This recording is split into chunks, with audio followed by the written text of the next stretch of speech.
This nation was founded by men of many nations and backgrounds. It was founded on the principle. That all men are created equal. That all men are created equal. And that the rights of every man are diminished. The rights of every man are diminished. When the rights of one man are threatened.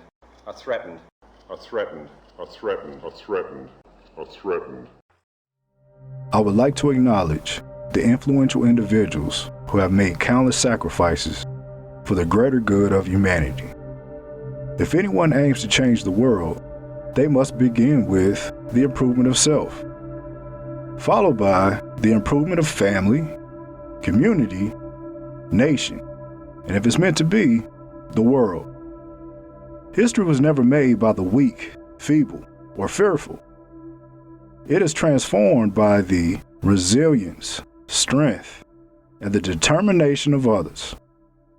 A huge shout out to those fearless individuals who are courageous enough to make history. C.J. Ward.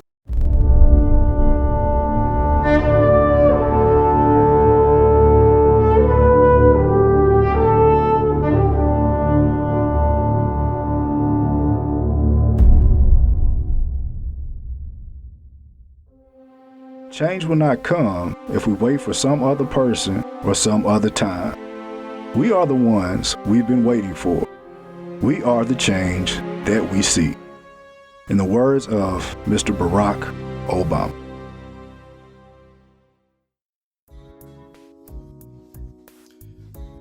Greetings. Let me begin by providing a plain example of the Titus premise, a conscientious conversation.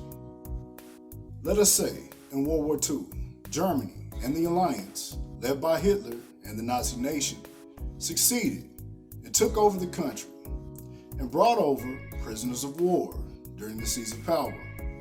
Let us also say, for the sake of argument, from September 2nd, 1945 and beyond, every U.S. citizen had to adhere to the doctrines, manifestos, and every anti-ism Adolf could conceive.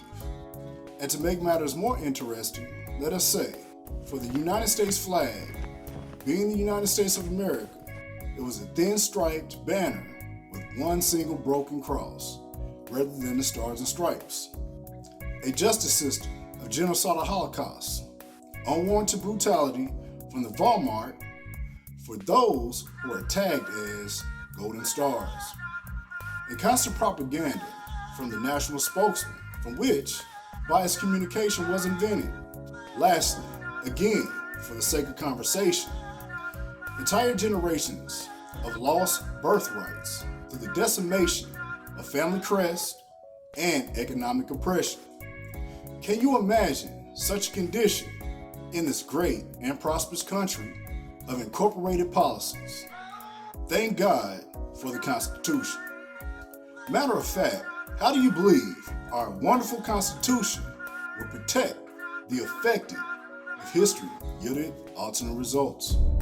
We the people of the United States, in order to form a more perfect union, establish justice, ensure domestic tranquility, provide for the common defense, promote the general welfare, and secure the blessings of liberty to ourselves and our posterity, do ordain and establish this Constitution for the United States of America. Powerful, right? These expressions are very reassuring words for the common, law-abiding citizen of this nation of United States.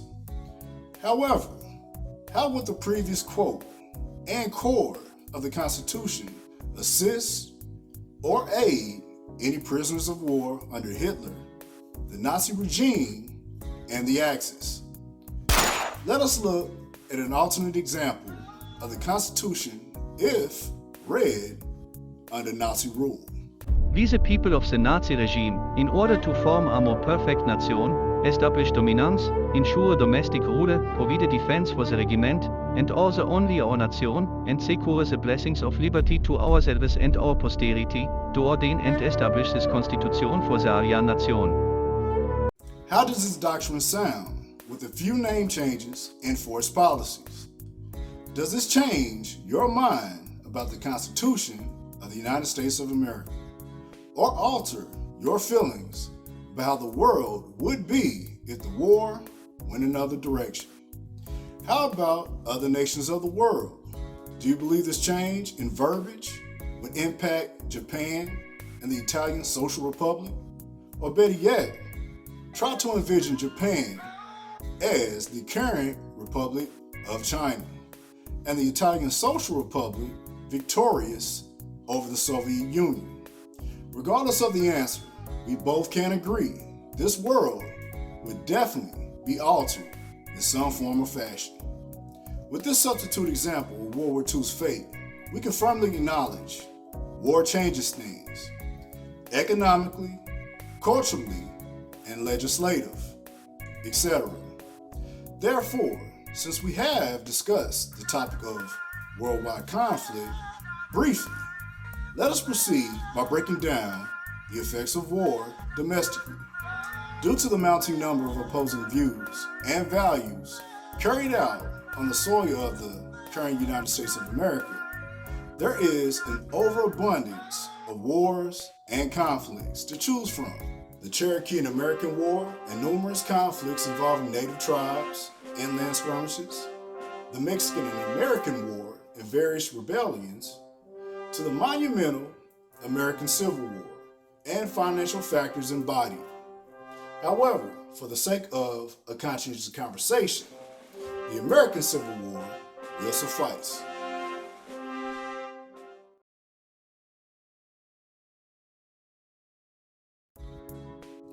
Before we dive into the surrounding factors and related influences leading to the American Civil War, let us establish what the war encompassed. Shortly after the inauguration of Abraham Lincoln, the northern and southern states of the Union developed a difference of opinion as it related to the Constitution of the United States. The northern states favored the Constitution and wanted labor regulated, while the South opposed the articles and ideals of the separation of powers. Or, as a simple expression, the South favored slavery and the enormous profits associated, while the North preferred the regulation of profits and was pro-government. Why is this breakdown necessary? Answer.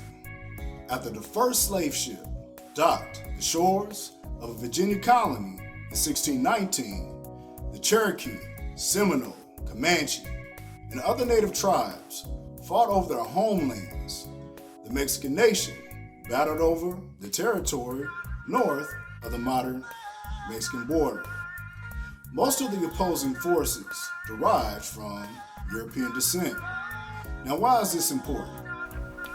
Jamestown, Virginia established the first permanent English colony on American mainland, 1607. A Dutch ship brings the first African slaves to British North America, 1619. French and Indian War, 1754 to 1763. Treaty of Paris, 1763. Boston Massacre, 1770. Boston Tea Party, 1773. First Continental Congress, 1774. And American Revolution, 1775 through 1783. In 1724, in particular, the Louisiana Code Noir, or Slave Code, was established to control the social relations between the slaves and colonists. This information was collected for colonists of the French Caribbean in 1685 and remained as a standard practice until the United States claimed Louisiana in 1803. The use of 54 black codes regulated slaves and free slaves and established the association between slaves and slave owners. And the black codes, along with the social impact it shaped, tilled and prepared the grounds in preparation for the years of Jim Crow. Jim Crow, or Jim Crow laws, legalized racial segregation and encouraged the vile and grotesque attacks against humanity.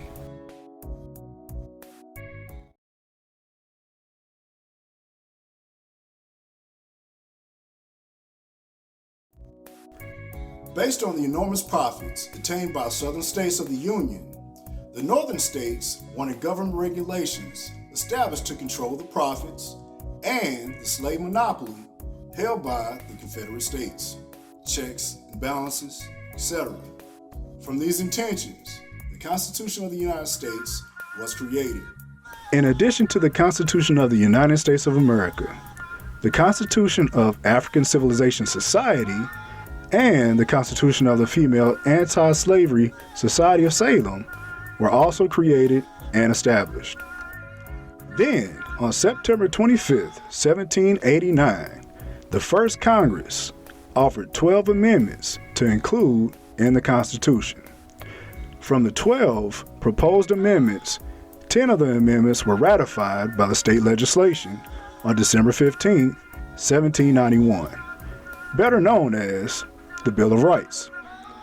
With consideration to the manner of the day, the right to bear arms, freedom of speech, and unlawful search and seizure of property were instituted for the interests of the common man and the woman of the land, not the slave or anyone other than European descent. Keep this factor in mind for the latter chapters of this publication. As a result of the recent changes, the government of 13 United States desired to get rid of themselves from Great Britain's rule. In addition, the government needed to appease the societal groans of learning how to exist with each other. For these matters, the colonists received the Declaration of Independence on July 4th, 1776. All matters considered, every action has a reaction. The Declaration of Independence throughout the Civil War altered the social fabric of the nation. And let us not forget about the deleted passages of the Declaration of Independence. After watering the United States soil with the blood of countless martyrs and unbelievable atrocities, the Emancipation Proclamation was issued by the current President, Abraham Lincoln, of the United States. And the order came into effect January 1st, 1863.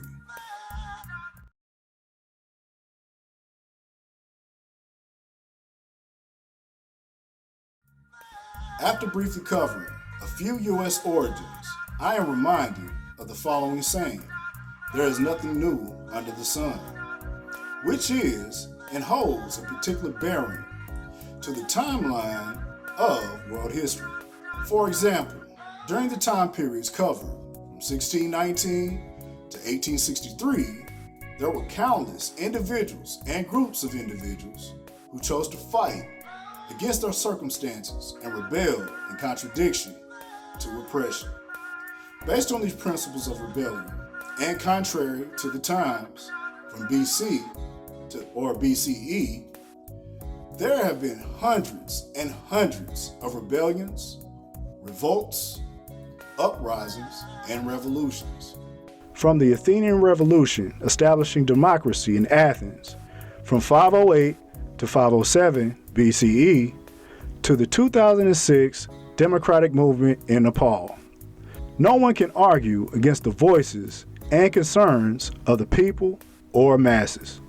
This concept still holds true and held in regard from the beginning of time. For example, the Israelites' exodus from Egypt. Captivity normally comes with an expiration date. However, the expiration date is typically dependent of the people held captive. For a moment, consider this point of reference. Think about the current systems and institutional dictatorships of the time. Have these factions silenced the voices of the people forever? Do the opposed yearn for a democratic reemergence? However, before you answer, also consider this. Why would an institution or system assist you at becoming independent or free?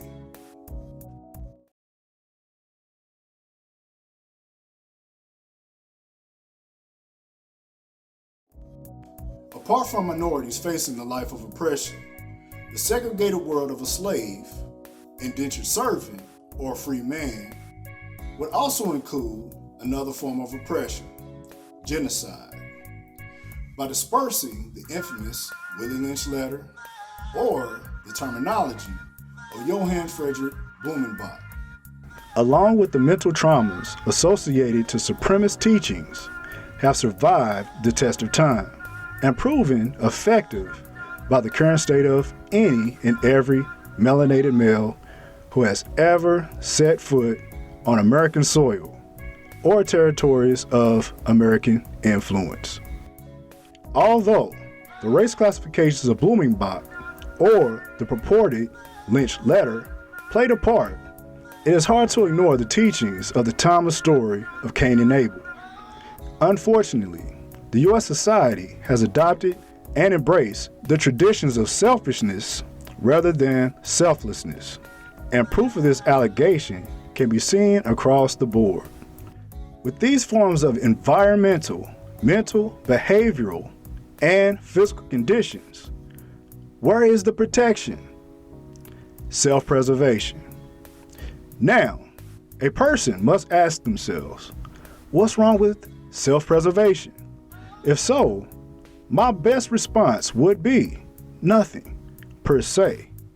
But gluttony of any form can be hazardous to your health. Any person, regardless of race, color, creed, or gender, if left alone for any extended period of time, will present a certain set of challenges and obstacles. Feel free to inquire about the lasting effects of solitude from the 2.2 million persons currently incarcerated in prison or jail. And get this, incarceration rates have increased by more than 500% in the last 40 years. Lastly, and more alarmingly, are the unproportionate rates and numbers projected for U.S. residents born in 2001. Check out these stats from the lifetime likelihood of imprisonment for U.S. residents born in 2001. For all men, there was a 1 in 9% chance of them facing imprisonment in their lifetime. For white men, it was 1 in 17. For black men, it was 1 in 3. For Latino men, 1 in 6. Now let's go to the women. For all women, it was a 1 in 56% chance for the likelihood of imprisonment for all women. For white women, it was 1 to 111. For black women, it was 1 in 18. For Latino women, it was 1 in 45. In consideration to the findings solely, how can individuals who find themselves on the short end of these statistics survive? Especially when majority never received adequate interventions or rehabilitation. Serving as a proud supporter and advocate for mental health awareness and post-traumatic stress disorder interventions and support for military veterans, this is an important question. Reason being, if we, as a nation or society, never provide adequate services or aid for those who have fought or were injured to serve their country, how in the world of little baby Jesus can we expect proper provision for any other residents dealing with trauma? Without appropriate care, what is the sociological response to bias treatment? Answer: self-destruction. It is nature. If a subject fails to receive external support and comfort, the subject will eventually internalize the occurrence and break down internally.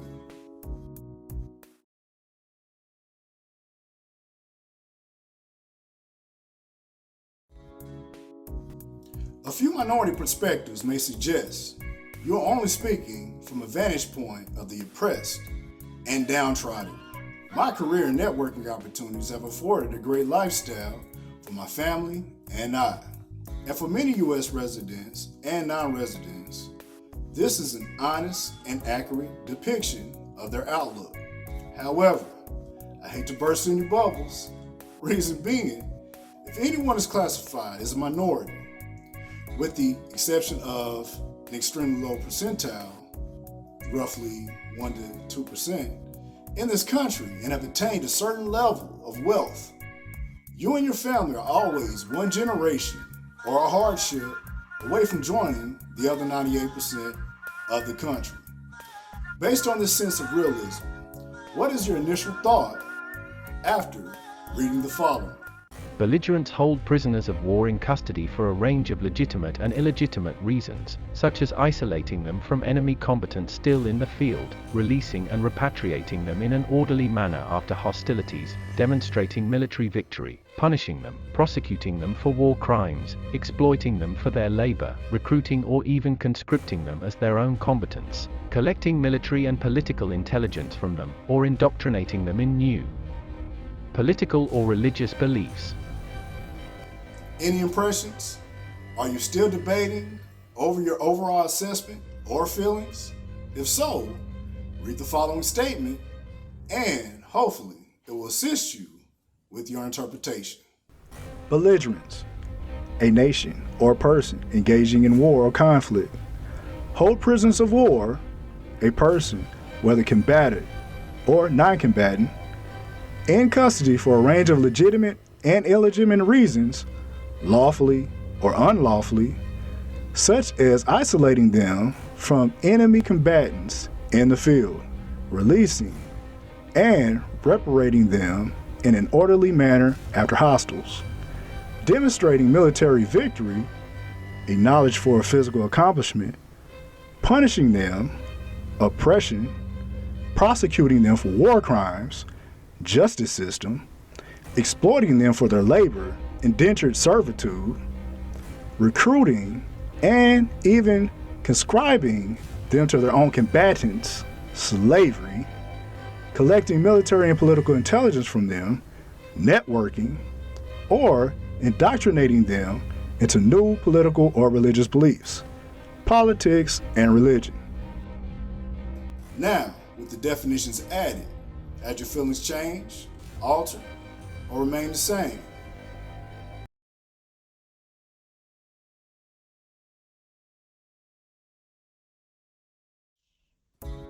The most dangerous reality is for a soldier or armed forces to be unaware of the war at hand, whether they have enlisted or not. With that established, the Constitution was never intended for the Black community, as stated prior, in regards to prisoners of war. The Constitution reads, "We, the people." In 1787, as a clause in the Constitution suggested, enslaved persons were considered 3/5 of a citizen. Therefore, the Constitution protects only 3/5 of the constitutional rights suggested in the document. This may sound ridiculous to some, but logical for many others. This reality of varying opinions has been around for years and will continue to be present. Similar to the conflicting ideologies of W.E.B. Du Bois and Booker T. Washington. Both of these influential individuals desired equity and prosperity, but had dissimilar approaches to achieving this feat within the confines of an oppressive society. When considering this truth, individuals of color or minorities of systematic power only have two choices: the philosophy of Pan-Africanism and separate but equal, like that of Du Bois, or choose to accept current social constructs through the integration and go along with the disenfranchisement until equal measures are offered with Washington. Either way, the topic of dealing with oppression deserves a conscientious conversation. In addition, why would anyone look to their oppressors or beneficiaries of oppression for help or assistance? I believe this type of ideology has been indoctrinated into the subconscious of many through the Great White Hope phenomenon, which I will discuss further in Chapter 6 of this manuscript. So, until then, I will conclude this chapter by offering this inquisition. Seriously, Could you imagine if professional athletes, regardless of ethnicity or background, use their skills and talents on a battlefield rather than the fields of turf and grass, wooden courts, rubber surfaces, square canvases, or boundaries of dirt? Regardless of your view or stance, this country is solely dependent on integration and reluctant settlements.